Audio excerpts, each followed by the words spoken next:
I'm Megan Holiday from K-Rock in Los Angeles, and and Live 105 in San Francisco. So when you started to prepare for the role of Vecna, were you listening to a certain kind of band to get into the mindset? Was there a villain that was inspiring you at all? How sort of did you end up developing who this character is? Megan, straight in with the music questions. I love it.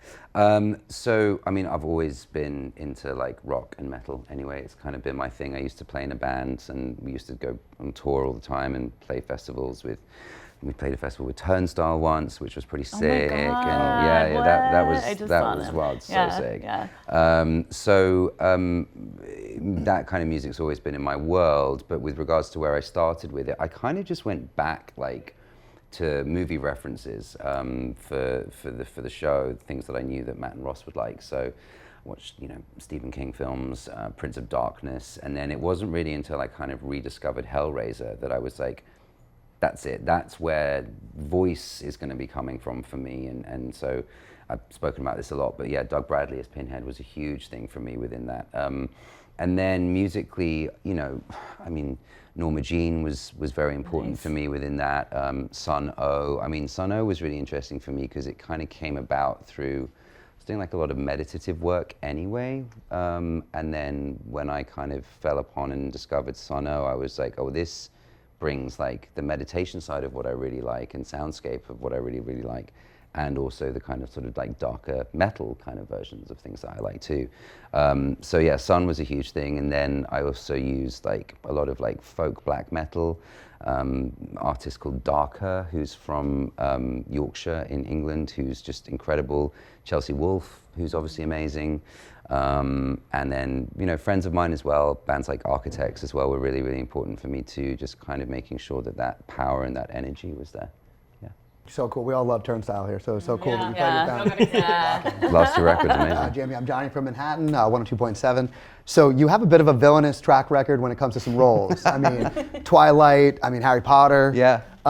Do these villainous, and of course, Vecna and Stranger Things, do these villainous roles find you, or are you seeking out? Why are you a villain? Oh no, I don't know. They do just find me. I haven't gone out and sought them out. I mean, I think one of the things that I've always been like really interested by doing the job that I do is the reasons for why people are the way that they are. And I've always taken great pleasure and relish in discovering that. And Henry and Vecna is no different in that. If anything, Henry and Vecna is sort of a really beautiful thing to sink my teeth into, because so much of him, for me, comes from like the relationship that he has with his primary caregivers and his childhood as well.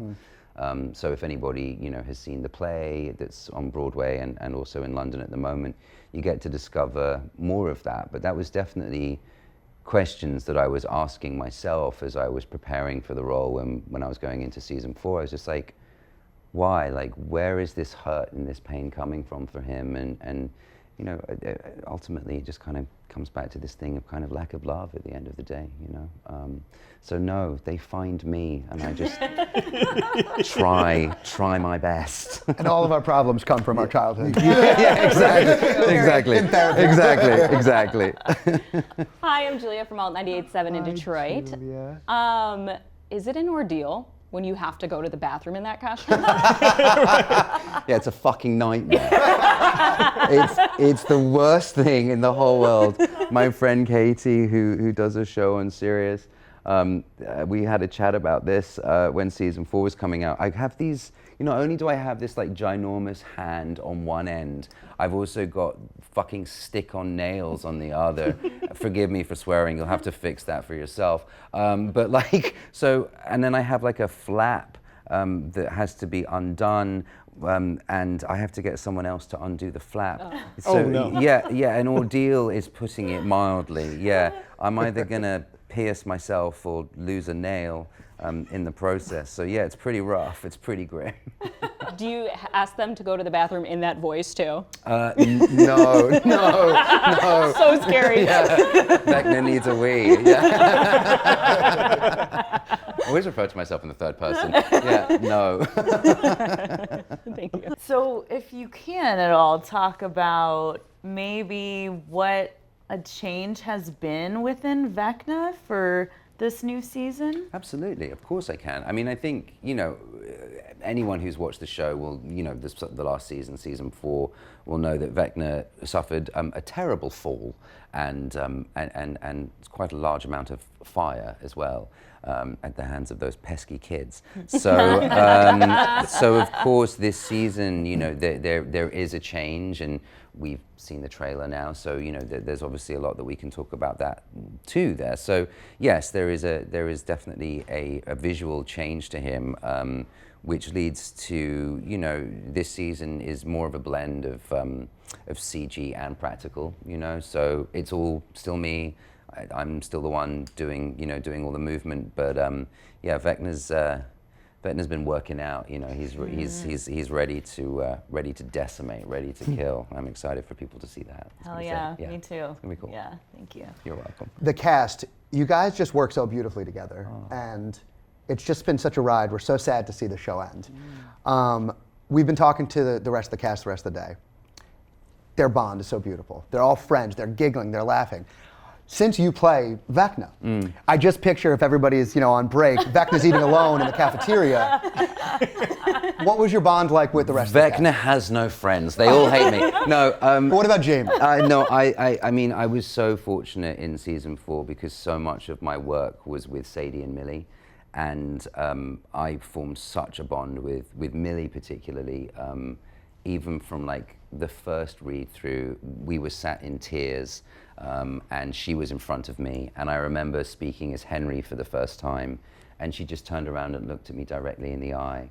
And it was at that point I was like, oh, there's so much trust here. Like she's present, and it's going to be a beautiful, beautiful working relationship. And then, just as human beings, I feel like she's my little sister. I love her to bits. She's amazing. And I have to say, credit where credit's due again. So much of that comes down to, yes, casting in terms of what Carmen Cuba has done, but also Matt and Ross Duffer as well. They are at the top of this triangle. They are our fearless leaders, and they allow us to really just like flourish and be, and that's a beautiful, beautiful thing, and it just creates such a warm, lovely, friendly atmosphere. So yeah, no, Sadie, 100%. I mean, I love everyone, but so much of my work is with Sadie and Mills, and I just think they're the most amazing performers, and I just value them as human beings. Yeah. And when you say looking Millie in the eye, she's looking through your contact lenses with red blood and all that. Yeah, no. Right. I think one of the first questions she asked me as well, she's like, "Are you from Australia?" And I was like, "No, I'm English." Yeah, but I was one of the first people that Millie called when she got engaged, and Oh, wow. things. So yeah. To John Bon Jovi's son, by the way, talk about New York, New Jersey. Yeah, right? there you go. So Exactly, to Jake. represent. Big up Jake. Thank you, Fab.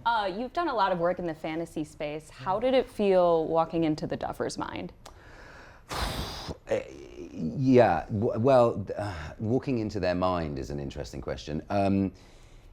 Yes, so much of how I approach work is, or particularly with this one, is about trying to understand our writers and our showrunners and our directors. And Matt and Ross just have like the most incredible intelligence and also emotional intelligence as well.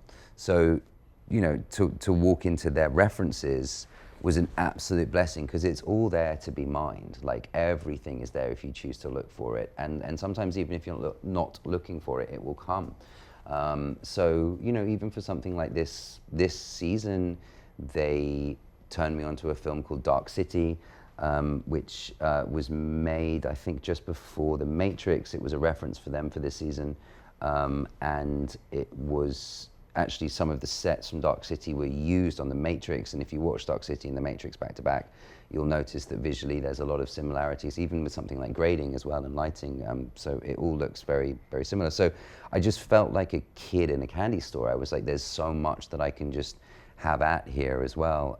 So yeah, it was a blessing. But yeah, those guys are, there's a reason this show is so good, and it's because of them. So yeah, it was a joy. How do you feel walking away from this role? Is it bittersweet, or what's going on? Yeah, it's funny. I feel so lucky to have been a part of this show. You know, it's obviously massive. It has changed my life. There really is nothing else to say about that. And for that, I'm so grateful. And it will be that way forever. You know, I joined in season 4, you know, so for me, it has been 4 years of my life, and those have been incredible years. But I'm also thankful and ready to put Vecna down, you know, and to remove the foam latex, as it were, for the time being. So, you know, yes, it is bittersweet, but it could have been anyone. It could have been anyone, and it was me, and I will never, ever be able to say thank you enough for that. So that's how I feel. Well, you absolutely crushed it. I mean, you know, we all just love this show so much and can't wait to watch, you know, and see how it all ends. And I mean, you did an incredible job toggling, you know, Henry and Vecna. I mean, it's crazy.